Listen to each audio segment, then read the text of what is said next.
చేసి లేని సంస్కృతిని తీసుకురావద్దు. మంత్రి అనే వాళ్ళు వాళ్ళ కేబినెట్ లో మాట్లాడుకోవచ్చు. Government is a collective decision. ఇట్లా మినిస్టర్లు లేచి అడిగే సంస్కృతి ఉండదు. నంబర్ 1. నంబర్ 2, గతంలో కూడా కోమటిరెడ్డి వెంకటరెడ్డి గారు అప్పుడు కూడా మంత్రిగా ఉన్నారు వారు. మరి వారి హయాంలోనే ఈ మూసి ఈ రకంగా జరిగింది. మీరు మంత్రిగా ఉన్నప్పుడు సరిగా చేసి ఉంటే ఈ పరిస్థితి ఎందుకు? కోమటిరెడ్డి వెంకటరెడ్డి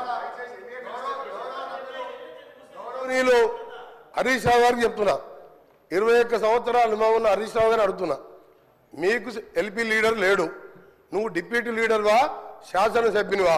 క్వశ్చన్ అవర్లో నిన్న కూడా నువ్వు బైక్ తీసుకున్నావు, మా స్పీకర్ మంచోళ్ళు కాబట్టి నీకు బైక్ ఇచ్చాను. నీ ఏ హోదాలు అడుగుతున్నావు? నువ్వు ఏ హోదాలు నువ్వు మాట్లాడుతున్నావు? నువ్వు ఏ హోదాలా? గౌరవ్ సార్ ఒక నిమిషం సార్, చాలా ఇంపార్టెంట్ ఇది ఫర్ ఎవర్. తెలంగాణ ప్రజలకు తెలవాలి సార్. తెలంగాణ ప్రజలకు తెలవాలి. తెలంగాణ ప్రజలకు ప్రతిపక్ష నాయకుడు సంవత్సర కాలంగా సభకు రాకపోవడం ఈ సభనే కాదు, తెలంగాణ ప్రజలని అవమానపరిచినట్టుగా ప్రజలందరూ అనుకుంటారు. అధ్యక్ష, ఈయన డిప్యూటీ లీడరా సార్? ఈయన కార్యవర్గం ఏర్పాటు చేసినా ప్రతిసారి ఈయనకి ఎందుకు ఇస్తున్నాము అంటే మిమ్మల్ని అంటలేడు, ఆయన అడిగే హక్కు లేదు, ఆయన మామూలు ఎమ్మెల్యే మాత్రమే. అందుకనే గౌరవ చెప్తున్నా, నా బాధతోని నల్గొండ ప్రజల కడుపులో ఆవేదన, ఫ్లోరైడ్ మూసి నీళ్లు చచ్చిపోతున్నారు సార్. మధ్యలో పేదవాళ్ళు, డబ్బున్న వాళ్ళు హైదరాబాద్కి వచ్చిండ్రు, డబ్బు లేని దళితులు గిరిజనులు నల్గొండలు చచ్చిపోతున్నారు. అంత కనికరం లేదు సార్ వీళ్లకు.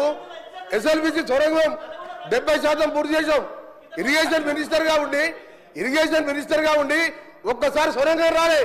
ఆయన నల్గొండ గురించి కానీ నా గురించి మరి మాట్లాడే హక్కు లేదు అధ్యక్ష. ఆయన ఒక గౌరవ శాసనసభ్యుడు మాత్రమే, డిప్యూటీ లీడర్ కాదు, సిఎల్పి సెక్రటరీ కాదు, లీడర్ లేడు వాళ్లకు. వాళ్ళ సార్ మాట్లాడేది.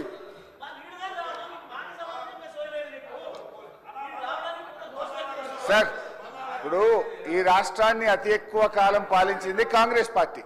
ఇవాళ మూసీలో ఇవాళ నల్గొండ జిల్లా ప్రజలు ఏదైనా బాధపడుతున్నారంటే దానికి ప్రథమ ముద్దాయి కాంగ్రెస్ పార్టీయే. ఎందుకంటే ఈ రాష్ట్రాన్ని ఎక్కువ రోజులు పాలించిందే కాంగ్రెస్ పార్టీ. మీరేం చేసిందని మమ్మల్ని మాట్లాడుతున్నారు.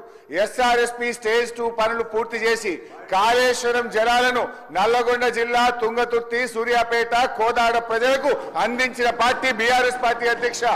అధ్యక్ష, అనవసరంగా ఒకరోజు చర్చ పెడదామంటే పెట్టండి. కాంగ్రెస్ పాలన ఏం చేసిందో మేమేం చేసాము. జరుగుతున్నది క్వశ్చన్ అవరు. క్వశ్చన్ కు సూటిగా ప్రశ్నకు ఆన్సర్ జరిగితే 10 ప్రశ్నలు వచ్చేటువంటి అవకాశం ఉంటుంది. ప్రతిరోజు 3 ప్రశ్నలకు 4 ప్రశ్నలకే సభ పోతుంది కనుక దయచేసి మీరు ఒక్కొక్క ప్రశ్నను సూటిగా ప్రశ్న సమాధానం చెప్పేట్టు చూడండి.